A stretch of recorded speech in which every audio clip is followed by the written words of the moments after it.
Okay, so this is Melinda. I'm attempting to make another video, and I must say that technology is not my forte. So if something goes wrong, it might not get to 5 minutes. We're doing the very best I can with this. Speak quickly. I live in Athens, Georgia, a college town of small population, rather isolated, and I have relied heavily on internet study for my Buddhist practice. I started probably 12 years ago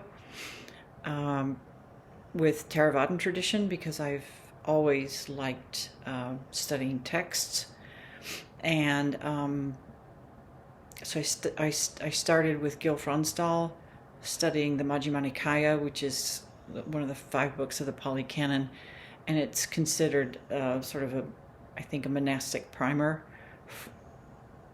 So we went through it slowly and extensively, and it was very beneficial. But after completing that, I felt a need for in-person contact at that time. So I searched for something nearby that might satisfy that requirement, and I found that an hour and a half away in Atlanta, the Drepung Losling Monastery, which is Tibetan. It's the monastery with which the Dalai Lama is affiliated. They offered online, they offered in-person training, beginning, introduction to Tibetan Buddhism. And so I drove there once a week, sometimes more often, for 2 years to complete that study. And I love Tibetan Buddhism. I love the many things about it. But I found that it relies very heavily on extremely detailed, almost legal style writing. I mean, it's like frustratingly complicated. Buddhism in general can be frustratingly complicated, but this just was not speaking to my heart. So though I felt at home there, I mean, I enjoyed it very much and benefited from it, I really needed something a little different. So in continuing my quest, I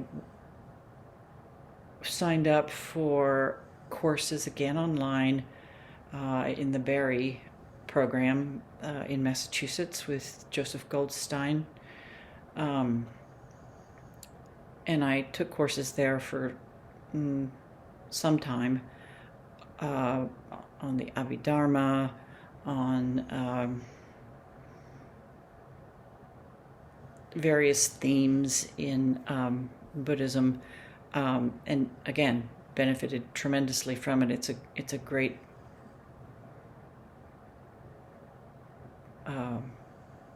group of teachers there, committed practitioners. The last one that I took was with Guy Armstrong on emptiness.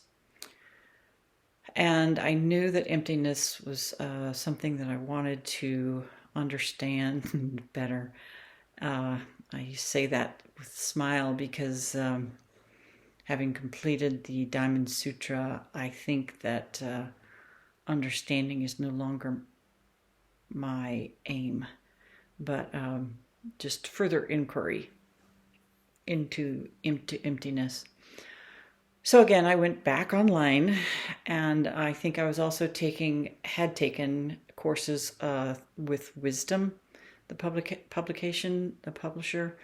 Um, and that's when I encountered Dosho. He, along with several other teachers, offered a course on Bhutan. And in taking that course and in listening to all the teachers, something about Dosho, he was talking about the 10 ox herding pictures.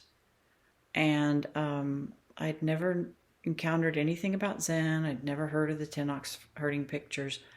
But, and, you know, I knew that Buddhism could be hard and complex and challenging and so forth. But in his short presentation, probably 30 minutes, you know, something like that, there was something about his affability and his openness and his humor and his ability to kind of connect with the people there that really spoke to me. And I thought, you know, also his obvious embodiment of his understanding. I thought that if this guy could show that in his teaching, this sort of I've studied this and it's very hard, but I can still smile about it and make it somewhat approachable. That seemed like something I wanted to have access to. So I did the application, signed up with Dosho, and that was 2 years ago. And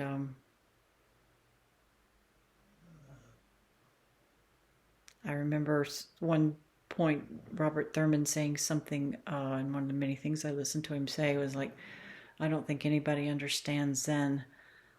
And when I first heard him say that, I was, you know, quizzical about it. You know, is he joking? What does that mean, you know? But now, especially just finishing this practice period, I think that understanding is not the focus anymore. And that might be the new koan for me to work with, is not understanding. So how do you respond? Not understanding. Thank you.